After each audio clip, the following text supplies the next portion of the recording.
This is our next lecture in learning about ERP and SAP systems. And what we will learn here is about the procurement process or the procure to pay cycle, which is a basic business process in most of the industries. And in ERP it comes under, or in SAP it comes under the Materials Management Module, and it's usually done by the Procurement and the Stores team in any organization. So like I have previously said, any organization which is a product based will, or even which is not product based or service based, will have certain procurement requirements, and to fulfill those procurement, the company usually contacts with the vendors. So there is a specific process which leads to the requirement. So the first step in the procurement to pay cycle is the determination of the requirement for the procurement. So the requirement for the procurement means the requirement for the consumption of the material or the stock of the material. The requirement of the material can be in any form, like in a construction project, the requirement for the material can be in the form of the construction materials like the bricks, the steel, the cement, the sand, etc., which will be used in different phases of the construction. Similarly, in a project which is in the manufacture of a product using the assembly line or a shop floor system, the requirement can be different spare parts of the material, like the manufacture of a car, etc. We'll have the different spare parts which will have to be procured as per the requirement. So the requirement can be from the sales department, like there has been an order of a new machine which needs to be built, and based on that order which you have received, you can give order for the procurement of the material which is needed. Another can be like the construction of the project example, where as per the dates of the different activities which needs to be done, you can plan for the procurement of the materials. So once you have received or assessed the requirement based on the material requirement planning, or from the sales, or from the project team, you will have to generate a requisition, which is an informal agreement or informal document which will say that I need this much amount of, which will have the requirement quantity in general, like a 10 or 100, for example, of a specific kind of a material need to be purchased, and it will have the price, expected price or the average price range, and it may include other details like the project or the sales order for which this material will be used, and the cost, etc., including taxes, etc. And once you have received that requisition, and the requisition can be sent to different vendors in the form of a request for quotation. So you have a base price based on your previous history of purchase, or based on the market price. You have a base price of a material like, say, 700 rupees. But now once you have got that requisition, you can send that to the different vendors which are available for that material, and you can get a best price in the form of a request for quotation. And based on the different details, you can finalize a vendor from which you are getting the best deal, and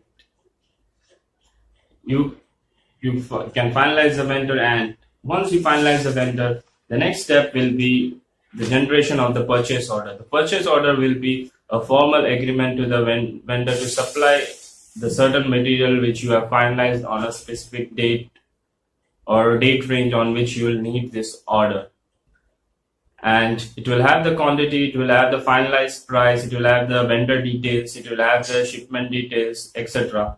And it will also have the taxation details, and it will be generally generated against a project, or against a sales order, or against a production order which is going to happen.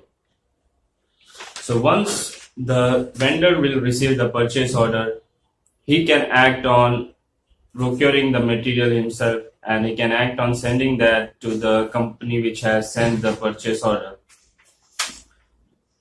So after the purchase order, the vendor will send the material to the company, and once the company will receive the material, there will be a goods receipt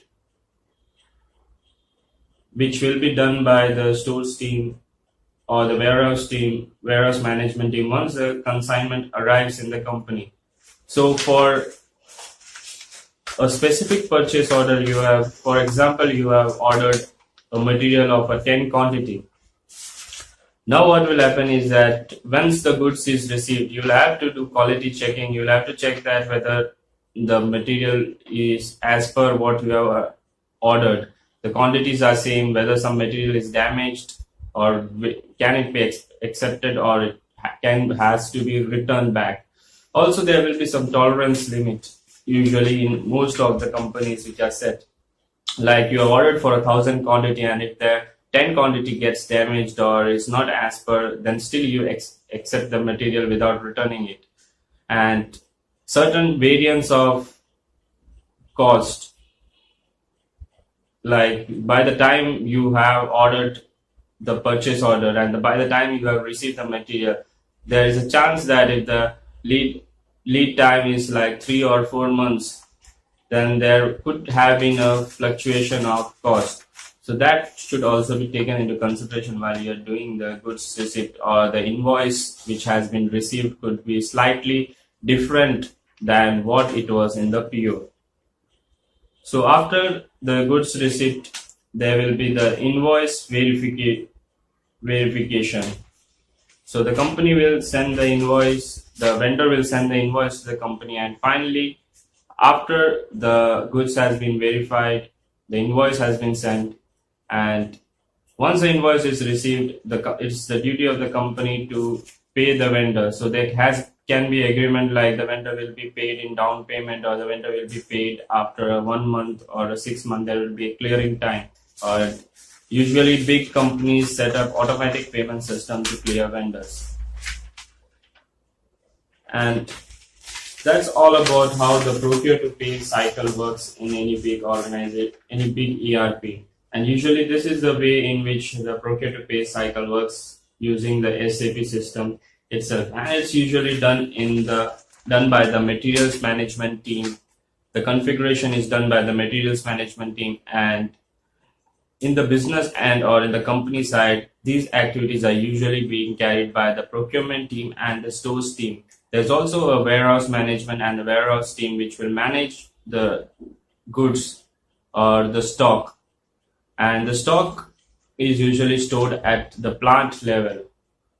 And there are different movement types to transfer the stock from one plant to another plant. And some stocks or some purchases are specific to a project for which it is being used. Such kind of stocks are known as project stocks, and they can be consumed only for the project for which the purchase has been done.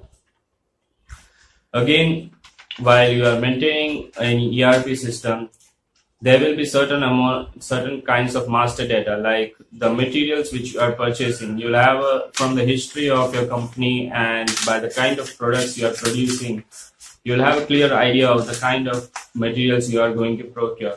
So that kind of materials will be maintained in the company records as master data.